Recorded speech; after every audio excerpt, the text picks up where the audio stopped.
Hello, my name is Pasavi Wongsathitporn, and this is my aunt Araya Wongsathitporn. Today, I will do an interview regarding the COVID-19 pandemic on the opinions of the elder person of how they think or how they experience the pandemic. What views that they have that is different from a younger generation like me. Okay, so starting on the first question, I would like to know please describe your life as an older person before and during COVID 19.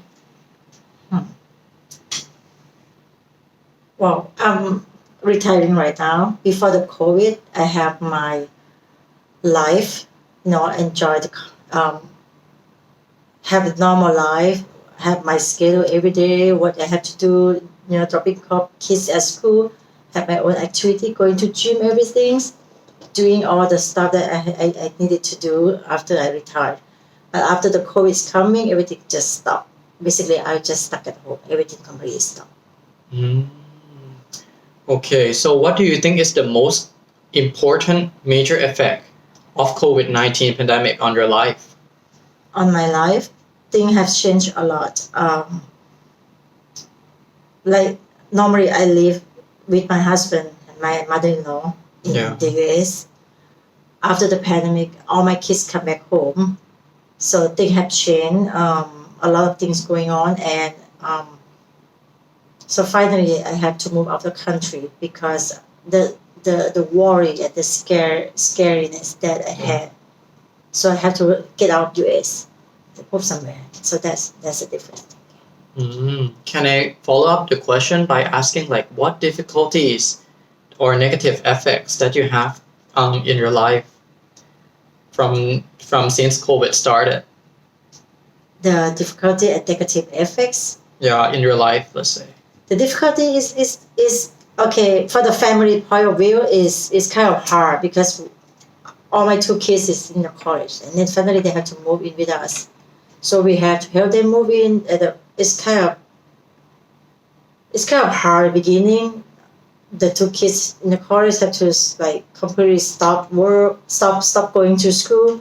We had to move out everything all from the dormitories and apartments. So because it's a mandatory that we need to get out. Mm-hmm. So we have engaged a lot of moving company carry on. So that's difficult. And then also after we living together for a while, it's kind of hard because the kids get stressed, over the time zones, time zones, everything, because they have to study from Zoom. They use Zoom, and then so we have to be silent. It's kind of crazy around the house. So I understand. I also take classes via Zoom. Yeah, I was cooking. They had to study, so they like got crazy easily, and we got lots of distraction, lots of difficulties. So many things because as a family of 6 people in one time, boom, and we didn't prepare to have enough room for all of us. What about in the sense of fitness or health, well-being? Is there anything changed? Yes, definitely. My routine is going to gym 5 times a week. Wow, 5 times a week. That's not just exercise. I also have my social life in the gym. We have a group of people that are retiring already. We have a group of people that do exercise together. Everything completely stopped. My health, of course, from 5 days a week to none. So this is tough. Okay. It's hard. What about your relationship with your friends and colleagues? Are you still in contact with them? Yeah, we're using a lot of, we once in a while, airline, we have permission to do Zoom. Zoom in a group. So we can, chit-chat, discuss, and keep in touch just by Zoom. Okay, but is it difficult for you? It is difficult because I'm not that good in computer. And some of my friends in a retiring, age, they also have a hard time. I understand. Doing that at the same time, we have to teach each other, we have to do something. And it's hard because of timing. I have to do cooking, I have to drop the kids, I have to do that. It's difficult. Yeah, but we try. Things change. What about financial situation? You told me that you retired. So can you elaborate more on? Well, it's a little bit hard in terms of we spend a lot of money during the pandemic because kids come home. We have to cook. We have to spend a lot of money on that. before they're in the college. They have grant to help them, so we kind of save money. But now we have all have to pay for everyone, so it's hard. Mm. In converse, do you think that this pandemic also have positive effect on your side? Yeah, definitely. One thing is the family get together again. Mm. 2 kids in the college, they're all in different university. They come home, so we have to be living together for like 6-7 months. That's a good thing. Yes. Oh, okay. How do you cope with or manage the challenges, the changes in life during COVID pandemic? Like, how do I manage them? Yeah, how do you manage your change? Like, for example, your 2 kids were separated to different college. Mm-hmm. When they come back, is there anything you need to change or need to adapt? That's hard because college kids, they don't sleep like us. Oh, right. I understand. I am a college They student. sleep 3-4 in the morning and they woke up 2 p.m. Hard for me to cook. Hard for me to I can't stand it. I woke up since 7. And it's just, when they wake up, I don't cook. I have to cook like 4, 5 times, 6 times a day because of their, habits. And with 3 kids in the house, and my husband also work from home. It's hard on that too. Are there any activities that you used to do a lot before, like your hobbies, that need to fade away or changes during this pandemic? Yeah, like I said, I have my social life and we go gym. And we have like 3 times lunch every week. Like I have group of friends that we usually meet up together, right? Right, 3 times a week we meet up different groups. So the completely difference. So do you think it is a good or it is bad? Well, it's bad in terms of social life and being around with the friends or colleague. Like we used to get together and suddenly we stop and we stuck at home and we with the family and become a totally 100% housewife, a mom, cooking all day, cleaning all day. So I think that's not good in terms of changing my life that way. In your opinion, if in terms of like elderly people point of view, in your opinion, what factors may have contributed to that person these difficulties in changing or adapting with the situation? Wait, hold on. Can you try? Okay. People your age, let's say in people your age in general, what are their difficulties in changing or adapting to the new situation? I guess it's the most important thing. Like I think what I've been talking to all my friends, they're happy that kids come home. They're happy that their in-law, their grandkids come together because sometimes they have no job. They have to give up their apartment. They all move in the house. Hard time to adjust to new things again because when they get married or they go college, they change. They're still our kids, but they're not like our old kids. They're different. Their lifestyle change, their attitude change, the way of thinking and their life, everything, the way they eat, even we feed them for 20, 30 years, is totally changed, right? So most mom or most parents get stressed out when the kids come home. Even the happier kids around them, but they get stressed out. Still, do you think you manage it well? Well, I think yes, we do manage well, but sometimes I really need oh my God, I need my own space, yes. But yeah, we do manage well each other. We tolerate each other. So we manage very well. We manage okay, when you come home, this is you have to do. I know you sleep 4 o'clock, 3 o'clock, but please try to wake up before noon. And I know you'll be in the room all the time. They have their own space. They do their room. But it doesn't seem like we live together because they stay in their room only until when they only come down to the kitchen when they're hungry. When they eat, after that, they're going back their home. They're going back, their room. So we manage well to say, hey, I need your time 3 hours a day. That's how we do that. 3 hours a day. Everyone have to come, be in the family, helping me cooking, helping me cleaning, ask me if I need to do anything household or any chore, housework, any help, any house chore that I need. and it's sometimes that we need to sit down and talk. How can we like, oh, my husband in the working room, I'm in my bedroom, my kids in their bedroom. That's why we manage pretty well so far. After struggling for 2 months, we get all together and everything's getting better. Okay. In your case, in your story, what do you think is the best trait? Is the one key, the important key that helps you to manage this stuff? It can be your like characteristic, your traits, your like dominant points, quality. Actually, it's a support of my husband as well. Yeah, he's also one of my kids. Just stay in the room because he work from home. So 8 until 6 o'clock in the room. Only came down for lunch and dinner, which make me stressed too. I have everyone at home, but it seemed like I'm home alone.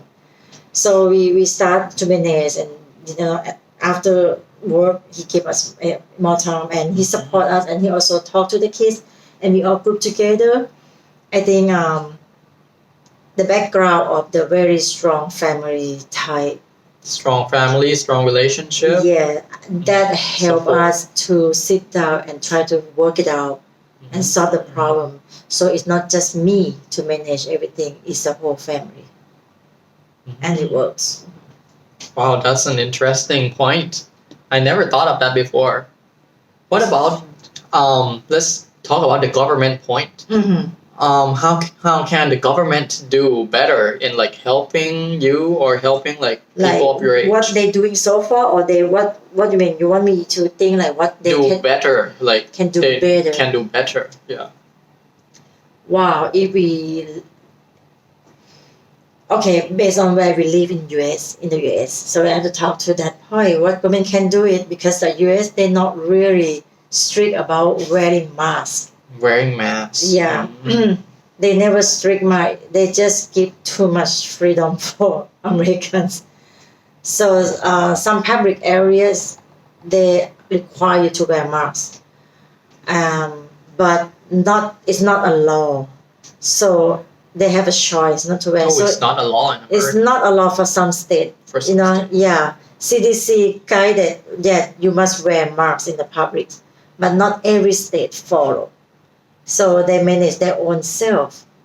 The federal doesn't have the rule that every person in the public has to wear a mask. So that's if they can do that. Even now when they get vaccine, CDC announced whoever they have vaccine completed, no need to wear mask anymore, which is to me is ridiculous. How do Right. you know which one is already got vaccine? Nothing is 100%. How do you? And also you don't know which one have vaccine or don't have vaccine. People can fake it. Yeah, because basically Americans people don't like to wear masks, so they take advantage of not wearing masks because they can fool people. I'm already got a vaccine. I mean, you can't find who is telling the truth. So they shouldn't announce it, and then they should continue forcing people to wear masks in the public. They should So do that. others' family can help each other by wearing masks to protect each other also. That's like a small kind of thing that you can help one another, right? Right. Which is a small group. The whole country, not everyone doing that. That's why. I saw you mention about vaccine. Have you got a vaccine shot? Oh, not yet. Now I live in Thailand, so I'm going back to get a vaccine very soon. So if you go back to America and take a vaccine shot, which type?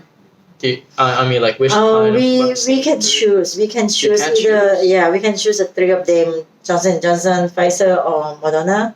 So I'm probably gonna go with Pfizer.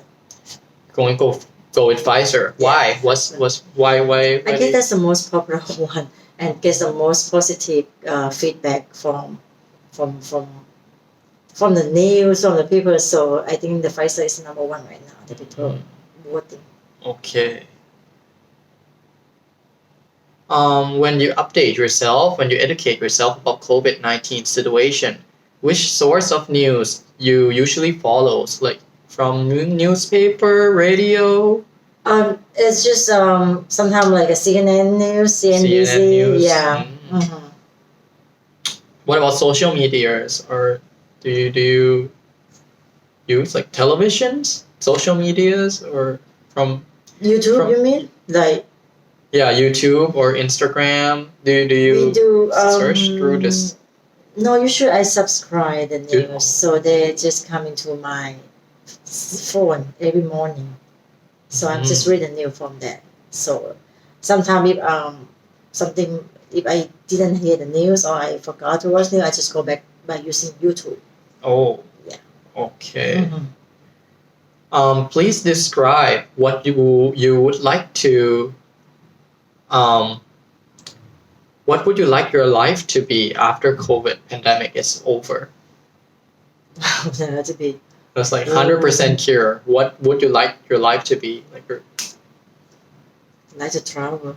you like to I travel. think most people might think like me too. People are stressing right now. Yeah, everyone is at home, locked down themselves. So I guess people want to get away. So that's what I want to do first thing too. Okay.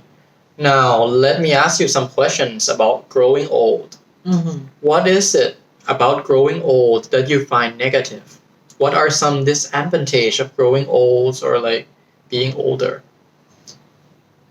In general, or like my health or anything. Anything. Anything. I guess it's just. I believe you. I guess everyone doesn't want to get old. Sure, for sure. So many problems when you get old. So I would say my most concern is health. Health and education. Yeah, because I used to be very active. I used to be quick. I used to be, doing things because I've been working for my whole life before I get retired. So when you retire, you stop, you feel like you're 10 years older than your body is not active. You feel like even you're 55, you probably feel like 60, or you feel like your mind still want to be 45. Your mind still like I can do this, I can do it, but your body is telling you you're already 55 or older. You can do a lot of things. So that's I think obviously that my health. Yeah. Okay, from the point you find that your health conditions start changing bit by bit, do you find any discrimination or like feeling like mistreated from being old or like getting older? So far I haven't experienced anything yet. Not yet. What is it about growing old that you find positive? Now let's twist the world around. Find positive? Yeah. Well, I think in general I got you feel like since we have a seniority in our culture. So true. Coming back to Thailand this time, I feel like I got respect like from a lot of people. Respect from younger generations. From younger generations, and even from other like employees or other like people like when you go hotel and you see what do you call like those employee of the hotel or anyone, or when you contact with any company, you got treated pretty well because you older. Seniority. You look older, so they respect you, they talk to you and they be more polite. That's probably the positive thing about being old. Okay. What message would you give the younger generations for them to know and understand older people and growing older much better? Hold on, what is what would you like to give the younger generation advice for them to understand about older people and growing old?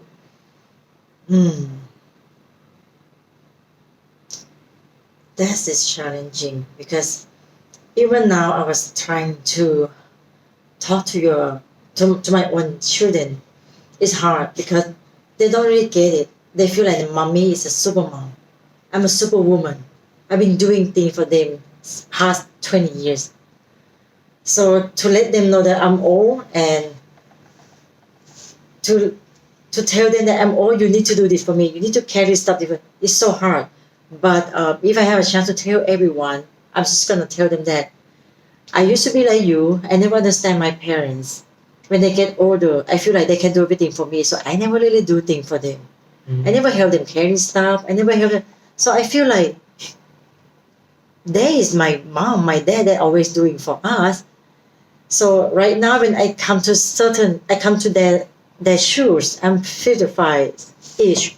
So I feel like oh, this is how they feel at the time.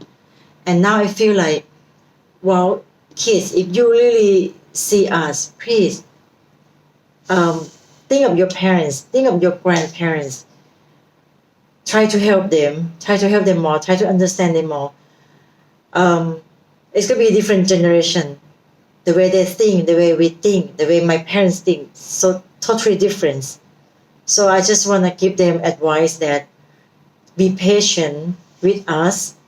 We might treat you like you are our kids, like younger. We didn't expect you much because you grow up the way you think. We always think that, oh, you have no experience. You are so young. You're just a child. So that might be conflict with the new generation. They never listen. They feel like, I already grow up, whatever. So I think the most important thing to connect us is the patience. For us, I always have to tell us ourselves, even I cannot do it sometimes, like to be patient and let them make a mistake and be patient to teach them better, like guide them, advise them. Sometimes I just scold them, yell at them, because why you can't do that, you know? So I guess I don't have that much patience, and I really want them, even I don't have it, but I still want to teach them and advise them that be patient to us, try to explain to us, try to tell us this is new generation. We don't do this way anymore, mom. We don't do this anymore, grandma. They don't do this anymore, and please accept the new generation things. The way we cook might not be like you. The way we study not be like you. The way we work not like you. But we still doing good or whatever. So again, be patient and explain more to the elder people. That might reduce the gap between us. I understand. Time never stops, and generation after generations, there's something new and something for you to learn. Something change. Yeah, that's true. Sometimes we just don't accept. Right now, they even have crypto, whatever, we don't even know. We say, hey, just technology advancement. yeah, we don't know. We say, hey, why you can pay the phone all the time? But actually, they read the news. Maybe they do something good.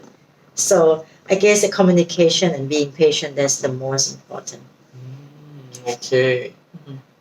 So this is the end of part 1. Thank you so much for your response. I would like to ask you a bit more on part 2 about like your opinions, or I want you to score like through the different questions that I will give you. So this is the end of part 1. Thank Thank you.